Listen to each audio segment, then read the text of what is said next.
তো আপনার তো দেখতে তো আমি এখন সিঁড়ি বাইয়ে বাইয়ে আমি আর তো আপনারা দেখুন বিতে আপনার মুকাম থেকে এখন মুকামের সিঁড়ি বাইয়া এখন বর্তমানে নিচে যাইয়ার অর্থাৎ ফটো যাইয়ার আপনারা দেখবা আর ভিডিওটা বেশি করে শেয়ার করবা। তো সবরও জানা থাকবো যে এদিকে পথ বন্ধ না খোলা আছে, কিন্তু অনেক দিন থেকে হয়তো মানুষের মন করে পথ বন্ধ হইতে পারে, কিন্তু আসলে পথ খোলা। তো অনেক মানে সহজ হয়ে যায় আর ওদিকে ঘুরিয়ে যাওয়াটা মানে সহজ হয়ে যায়, কারণ মানুষের সবসময় জানা হয়ে গেছে ওদিকে, কিন্তু ওদিকেও পাওয়া যায়। দেখুন এদিকে পুরো একটা রাস্তা আছে, গাড়ি আইতে না পারে কিন্তু আপনারা আঠি আইতে পারবা। গাড়ি সামান্য আগে রাখিয়া মাত্র 2 মিনিট আঠিলে আপনারা পুরা মুকাম পাইলিবা। আসসালামু আলাইকুম প্রিয় দর্শক, তো বর্তমানে আমি দেখতে পাচ্ছি রাস্তাটিকে মুকাম প্রাঙ্গনে আছে, যে মুকাম রোজ রোজ শত শত মানুষ আয়।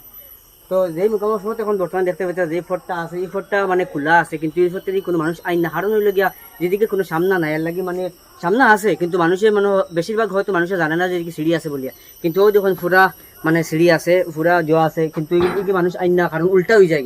ওইদিকে আইলে মানে একটা কালভার্ট আছে, যে দেখতো যে জায়গা চড়াটিকে মুখমার ঈদগাহ আছে, তো ঈদগার দিক দিয়ে মানুষ ঘুরিয়ে আইন, কারণ সহজ হতে আইলা এদিকে কিন্তু আওয়াজ হয়। আপনারা সিঁড়ি দেখতে পাচ্ছেন বর্তমানে, কিন্তু এদিকে মানুষ আওয়াজে করেন না হিসাবে মানে বোঝা যায় মানে বন্ধ হয়ে গেছে। আসলে এটা বন্ধ না, সিঁড়ি মুখদাফ খোলা আছে, এদিকে একটা গেট আছে দেখুন বর্তমানে আমি আপনাদের দেখাই। আর তো এখানে একটা গেট আছে, কিন্তু এই গেটটা মানে খোলা থাকে। ওই দেখুন বর্তমানে গেটটা খোলা আছে, আর মোকামলি কি সামনে আছে। আমি অনেক সময় আই, অনেক যাওয়ার পরে দেখছি এখানে পথ খোলা আছে, হয়তো অনেক হয়তো আর এখানে পথ খোলা নাই, কিন্তু আপনার ভিডিওটা বেশি করে শেয়ার করবা। দেখুন পথ খোলা খোলা। তো